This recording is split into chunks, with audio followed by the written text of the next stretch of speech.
বিসমিল্লাহির রহমানির রহিম। সুপ্রিয় ফেসবুক বন্ধুরা, আজ আমি আপনাদেরকে আবারও আমার কেন্দুয়া উপজেলা 12 নং রয়েলবাড়ি আমতলা ইউনিয়নের পুরানবাড়ির যে হাওর, সে হাওরটা দেখানোর চেষ্টা করছি।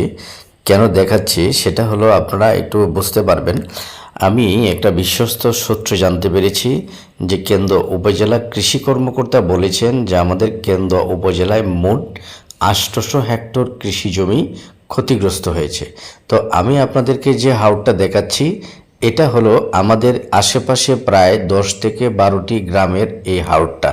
তো এই হাওরে মোট কতটুকু জমি আছে বা কত কাঠা জমি বা কত হেক্টর জমি আছে সেটা আপনাদেরকে দেখানোর জন্য আজকে আমি নিজের হাতে একটা ভিডিও করলাম।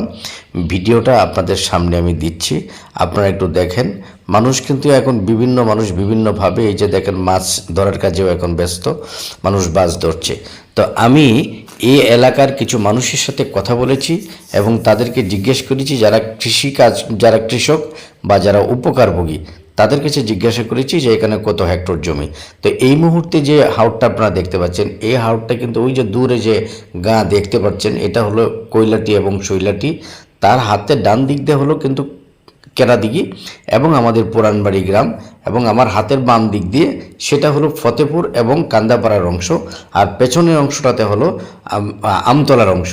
তো এই জায়গাটিতে মোট কত কাঠা জমি পানির নিচে তলিয়ে গেছে এবং ক্ষতিগ্রস্ত হয়েছে, এটা আমরা এই এলাকার একজন এলাকাবাসীর মুখ থেকে শুনবো। আপনারা একটু শুনুন।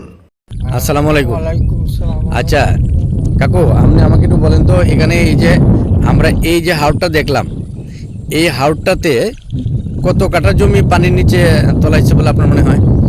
আমার মনে হয় প্রায় 4000 কাঠার মতো বা 4200 কাঠার মতো জমি পানির নিচে।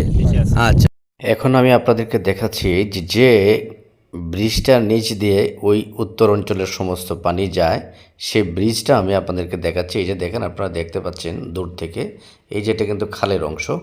আসলে আমি এটা খালটা খুব ছোট একটা খাল, কিন্তু যদি এই যে দেখেন, এই যে ব্রিজটি দেখতে পাচ্ছেন, এই ব্রিজটার নিচ দিয়ে কিন্তু এদিক দিয়ে কিন্তু পানিটা প্রবাহিত হয়।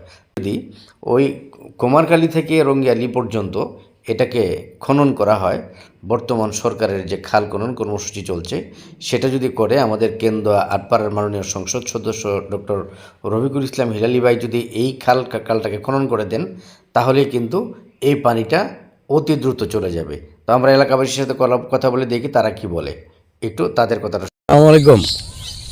ওয়ালাইকুম সালাম। চাচা, হ্যাঁ, এই যে আপনারা যে খালটার উপরে দাঁড়ায় আছেন বা ব্রিজটা, জি জি,